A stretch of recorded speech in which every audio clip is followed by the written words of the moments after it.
So I have to say, my week with the 2025.5 Volvo XC90 T8 plug-in hybrid has certainly been a very eventful one. For starters, I did over 10 hours and over 600 miles behind the wheel of the XC90 to Detroit for a separate event, and then returned home, and during that return trip went through severe weather and even tornadoes in this area, all to arrive home with a house without power. Now you might be wondering, this vehicle being a plug-in hybrid, does it have any sort of onboard power? And unfortunately, I'm here to tell you it does not. So even though this has a massive high voltage battery pack, which is certainly capable of powering items without power, this vehicle was unable to be used in that scenario where I arrived home without power. Now, luckily, just 8 hours and a couple groceries thrown in the trash later, my power did restore, and I was able to actually plug this vehicle in and complete a dedicated range test where I go ahead and use this vehicle only on electricity to go ahead and provide the real world range test in my test loop that I do test every plug-in hybrid with.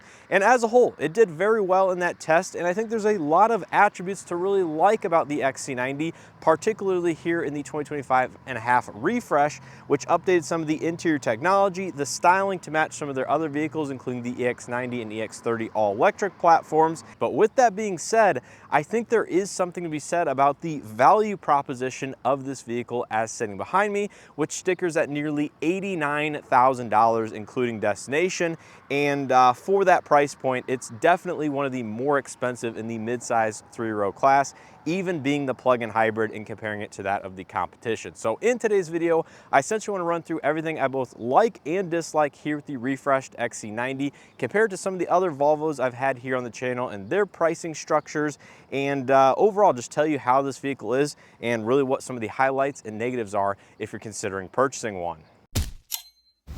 So as usual, starting out with my first like, and if you've seen in my other videos, this is gonna be a repetitive one, but that is the T8 plug-in hybrid underneath the hood of this particular XC90. Now, if you're not familiar with the T8 plug-in hybrid, it's a 2-liter turbocharged 4-cylinder and 8-speed automatic powering the front wheels and a single electric motor at the back powering the rear wheels for a electronic all-wheel drive system. Now, this is good for 455 horsepower and 523 pound-feet of torque combined between the two systems, and 0 to 60 in 5 seconds or less according to Volvo, and an all-electric range of up to 32 miles with an 18.8 kilowatt-hour gross capacity, or about a 14.9 kilowatt-hour usable capacity out of the high-voltage battery system. And I don't want to spoil anything for my dedicated range test video, but I was able to beat those figures in the real world, just like all of the other Volvo vehicles. So if you really value driving a plug-in hybrid, using the plug every single day, charging the vehicle up, and only using the electric motor, this provides robust acceleration and power out of that rear electric motor, unlike some other plug-in hybrids that are available on the market that really struggle to provide that effortless acceleration only on electricity. If you value performance in terms of straight line speed, this is going to be very competitive with other ones on the market. And all in all, I think it's a very smooth, well-refined plug-in hybrid system. The only drawback of it is limited to about 3.6 kilowatt of level 2 onboard charging capability, which means it takes about 5 full hours on a depleted battery to recharge the high voltage battery to 100%, and even longer on 120 volt charging. Now, continuing on with the plug-in hybrid drivetrain, my second like is going to be the available driving range or fuel range you have, combining the electric range and the normal fuel capacity or fuel tank size, powering the turbocharged 4-cylinder underneath the hood. So as I mentioned at the introduction of this video, I drove over 600 miles on this vehicle, and I'm happy to say that you can definitely get 500 plus miles combining the all-electric range and the fuel tank capacity of this vehicle, albeit it does run on 91 octane or higher, so you will have to put premium fuel inside this vehicle. But I was seeing about 28 mpg out on the interstate at 75, 77 miles an hour, which is, I think, very sufficient for a vehicle of this size and type. And that was, pretty windy conditions at that. And Volvo claims that this vehicle is good for about 27 mpg combined, so to think that I at least achieved or did better than that is awesome to see. So moving on to my third like, that's going to be a few different attributes all related combined into one. Number one, this vehicle drives slightly smaller than the physical dimensions are. This vehicle is about 195 inches long in total length, is fairly wide, and as a whole, I think it drives just a little bit smaller thanks to that plug-in hybrid drivetrain and some of the other visibility elements that Volvo has incorporated in this vehicle. Now, similar to that, on my road trip, as I said, I encountered some severe weather and storms, and this thing was an absolute tank heading into, 50+ mile-an-hour winds, lightning, rain, the whole 9 yards. This thing felt so confident out on the interstate. Again, at nearly 75 miles an hour, I did have to slow down slightly, but I honestly think that this thing handled that weather and those conditions better than a lot of other vehicles would have, and some of that might be thanks to the additional weight of the high voltage battery and this platform in general, but nonetheless, this was a very confidence-inspiring experience. And I say number 3, or the third attribute that I really like about it, is going to be some of the handling and driving dynamics just in general. Now, this one is equipped with the adaptive air suspension, which is an additional charge, a standalone option. And even though I don't have an experience with the standard suspension of the XC90, I think the air suspension offers several benefits, including the height adjustments with the included drive mode. So it does have an off-road capability, which will raise it up, give you a little bit of additional ground clearance. Of course, under the power mode, it lowers it slightly. And you do have the ingress-egress functionality, which will, enable lower ingress-egress height. Now, I could go in to add another clip here at the end of this driving dynamics and ride quality discussion, because after spending another 3 or 4 hours behind the wheel of the XC90 on another road trip after filming this one, ultimately I came to the decision, with input from other people in the vehicle, that the air suspension was really not all that comfortable, at least in terms of what, again, one would expect for the price point and the segment of SUV. It had great body control, great driving dynamics, handling was great, but ride quality and comfort was not that great, specifically over moderate or harsh imperfections in the roadway.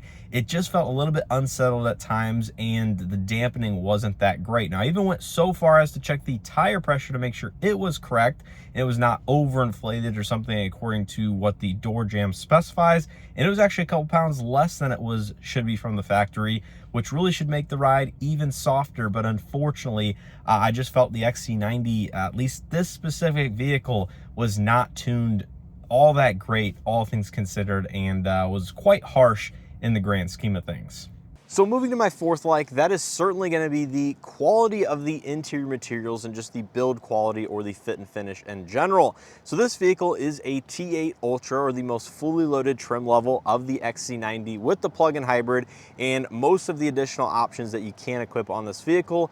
And just like that of the other Volvos I mentioned on the channel, there's certainly something to be said about the styling, the fit and finish, and the quality of materials used, specifically here on the interior. So with this one, you have the Catamom interior, which is kind of the lighter or medium beige, with the medium wood genuine trim on the door panels and the dashboard. And then combine all of that with the Napa leather here on the upper section, which is accent stitched. You have soft touch headrests in the front and the back.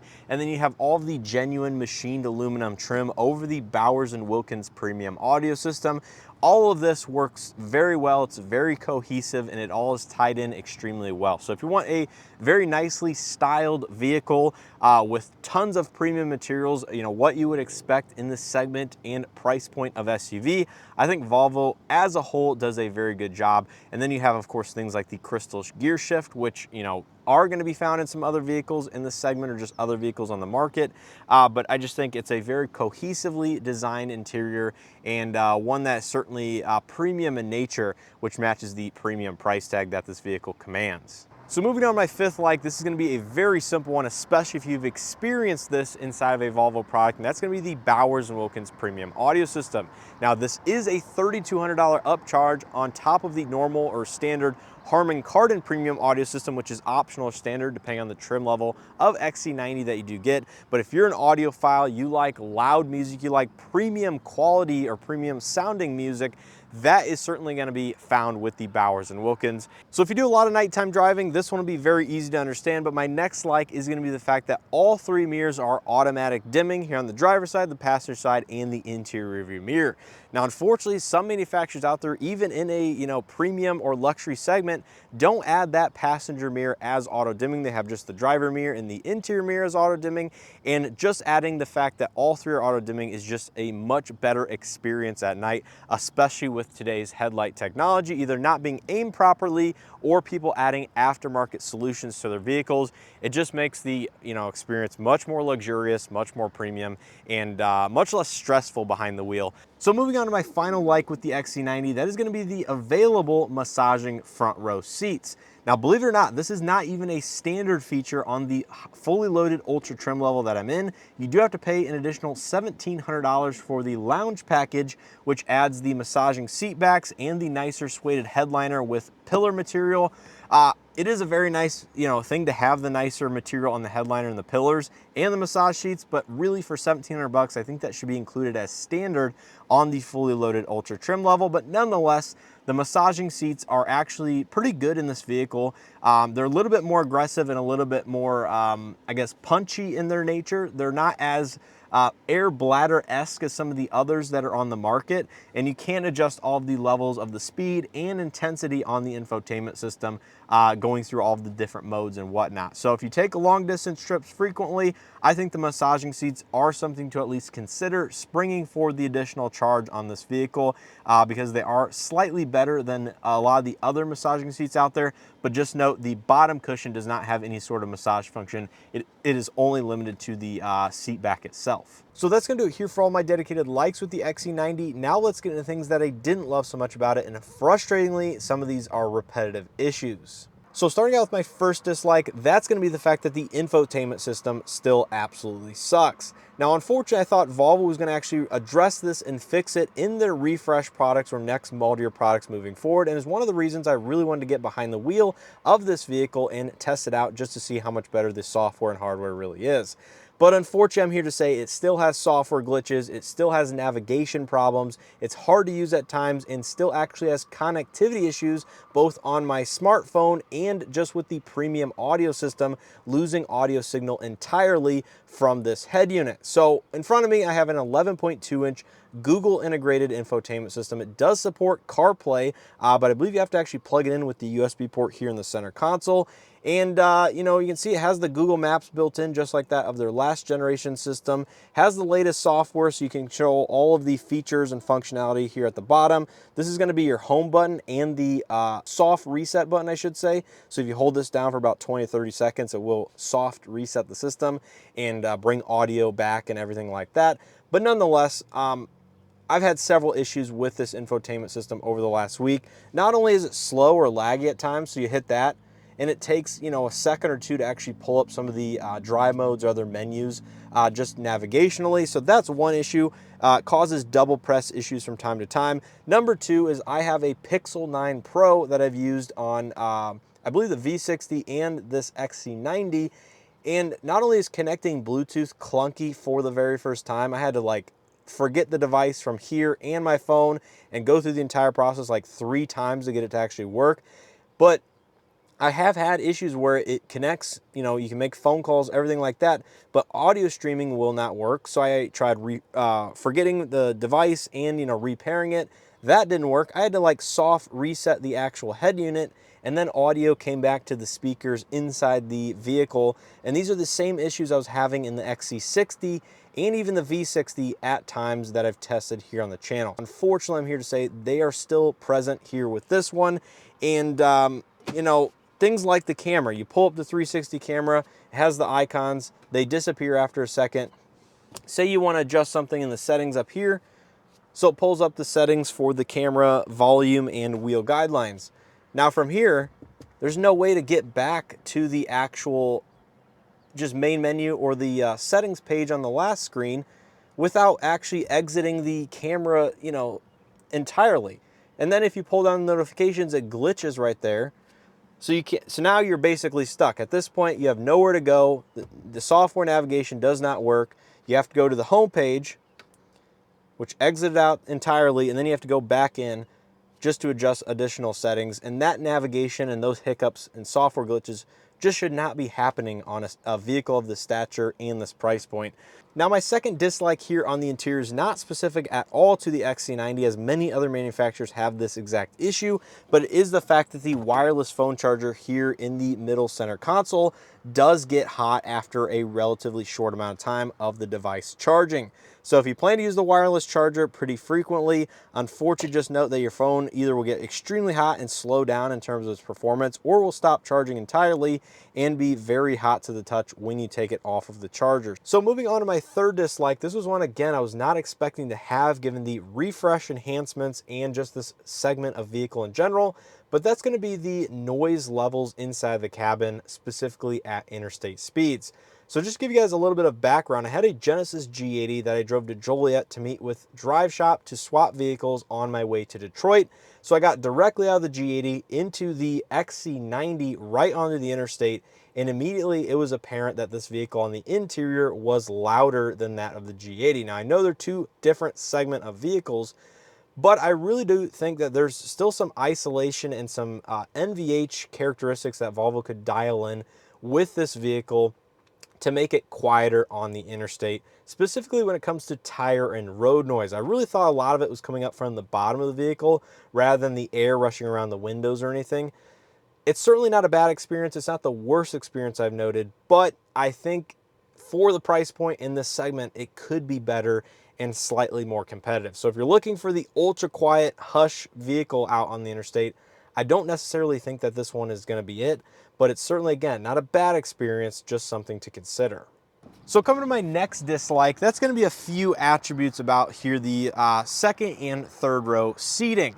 Now, number one, the third row space in this vehicle is not very large, and how you access it is not necessarily the most premium feeling in the world, as you do have a tilt and slide function on the second row captain chairs. Now, it is worth noting you can get the XC90 in both 7 and 6 passenger seating. Basically, if you get the bench second row, that's the 7 passengers. But here I am in the third row, and immediately after pulling the seat back, which, you know, it flings back into place, you really got to be careful because this has some spring-loaded tension and it will kind of just fall back into place. But, you know, behind a, adult seating position, you can see there, my knees are basically scraping the carpet on the back of the seat, and that's not them reclining the seat back any further. But really overall, there's not going to be a lot of usable seating space here in the third row of the XC90. And in fact, ingress and egress, depending on how you have that front seat position, limits how far forward this seat can go because it does make contact with the headrest up there. But really, in terms of third row amenities too, there's not that much back here. You do have charging, you don't have charging ports. You have storage, you have AC vents, you have speakers and lights, and really that's about it. So in terms of, I guess, usability in the third row, it's not going to be that great. And I don't think the ingress and egress with these mechanical mechanisms on the second row seats really allow you great, easy access. For anybody outside of small children. Adults certainly aren't going to want to sit back here for any meaningful period of time. Does anybody know why it does this? Like, this happens to me all the time. Like, it's like the 4th time this week it's happened. The power trunk will just go and then it stops. And then it's like, if you hit this, it like latches and then it goes again. If you have the solution for that, let me know, because it happened on this vehicle a lot this week. Anyways, continuing on, I guess, with the dislikes in regards to the seating in the third row, this vehicle does not offer any sort of power folding third or second row seats, or even power releases that are mechanical to lower, again, either the third or second row seats. It's all mechanical via the seat backs themselves. So to lower the third row in the vehicle, you simply pull that lever, let it down. It's a very simple process. Now, is that a deal breaker for a lot of people out there? No, probably not. I don't think it's, at the end of the day, it's not a big deal, and I would leave the third row down because I wouldn't need them. How it impacts your usability with this vehicle is if by chance the third row headrest gets folded up and you need to put it down, you have to come to the back of the vehicle to release the third row headrest. It's not the electro-controlled system that's in the second row captain chairs, which you can control on the infotainment system to lower the headrest for better visibility. So that's kind of why I'm a little bit torn in terms of, like, why doesn't a vehicle of like $80,000+ like this one have a little bit more integration in terms of its electronic third and second row folding seats with buttons here on the side of the trunk area, just like out of a lot of other SUVs that either might be, $50,000 or $60,000 even, that have full power setups. Now, this next dislike is one I would have mentioned regardless if you've seen some of my other videos here on the channel, but is a really unfortunate potential marketing opportunity that was missed because this vehicle does not have any sort of off-boardable or onboard power. So as I mentioned in the XC60, the V60, some of the other plug-in hybrid vehicles that I mentioned on the channel, if you have a hybrid high voltage battery that has sizable capacity, put 120 volt power in the vehicle to make sure you have it when you need it. Now, after driving back from Detroit, I knew severe weathers were coming. I was watching the radar. I literally hit the charge mode on the vehicle to help charge up the high voltage battery to be prepared. And I actually arrived home with over 50% state of charge on the battery, to not having any sort of way to plug or export that power into my house that was without power. I mean, this would have been an absolutely great opportunity to test out these systems on some of these newer vehicles, but unfortunately Volvo does not allow that or have that capability with this system, and I was unable to provide even my fridge and freezer with the necessary power to keep everything cold inside, and I had to throw a few items away. I don't care if it's 2,000 watts, I don't care if it's 2,400 watts, it needs to be more than that, but that should be the bare minimum at this point, is a like 16 amp circuit that you can pull from, especially if you have a nearly 18 kilowatt hour battery pack that this vehicle has on board. So all this is going to bring me to my final dislike with the XC90, and one I really struggled with and had to do a little bit of research for the competitors in this segment, but ultimately I think this is a fair point to point out, and that's going to be the price/value proposition, specifically with the way that this one is equipped. So like I said, this is the T8 plug-in hybrid ultra trim level with several different option packages, pretty much fully loaded, which brings the total MSRP as seen to just under $89,000, including destination. Now for $90,000, that is a lot of money for a mid-size 3-row SUV, and for that price, you pretty much expected to have everything that you really want and wish for on a daily basis for a luxury segment vehicle. And unfortunately, I'm here to say that although the plug-in hybrid attribute and drivetrain of this vehicle is absolutely phenomenal and I love it, I think this vehicle is missing several features that you not only will find on the competition, mainly in the second and third rows of this vehicle, but really just some of the more advanced driver assistance features and off-boardable or onboard power specific to the plug-in hybrid. Just the more you start to consider, the more you think about it, for the upper $80,000 price point that this one comes equipped at, it's just a lot of money, and it's more expensive than that of the competition, which may actually offer more features and driver assistance technology than this vehicle for equal or less money. So at the end of the day, the interior, it's very premium, it's very nice. It has the basic, pilot assist driver assistance, so adaptive cruise lane centering, which works pretty well. It was very reliable, but it's nothing groundbreaking, and it's nothing different than you really would find on their XC60 model lineup for the low to mid $70,000 price point, fully loaded with basically everything that this vehicle has, or some of their lesser expensive models from the V60, the V90, the S60 sedan. All those vehicles have a lot of the same features and creature comforts that this vehicle does for substantially less money. Now I get it, this is a physically larger vehicle, it has the plug-in hybrid, which those vehicles offer too, but at the end of the day, when you look at the competition in the mid-size 3-row space, there's going to be a lot of value from the competition, which leads me to believe that you should probably really consider whether or not the XC90 with some of these additional option packages or the ultra trim level is going to be the right fit for you and your family if you're considering purchasing one. I would probably stick to maybe the plus trim with the Harman Kardon audio upgrade. That's going to be in the upper $70,000 price point, but if you have to have the ultra, you need the ventilated front seats, you need some of those additional features. I totally get why, because it really, at the end of the day, for $80,000, you should be getting some of those features that they make you go all the way up to the Ultra to get. So I think I'm gonna leave it at that. Hopefully you guys enjoyed this video and or found something helpful. If you did, make sure to hit that like button below, subscribe if you haven't already. Check out additional content I have already posted and or coming on the XC90 and other Volvo products that I've tested over the last year and a half of getting their stuff. Ultimately, it's a great vehicle. I really enjoy driving with it. I love the plug-in hybrid. It has great all-electric range.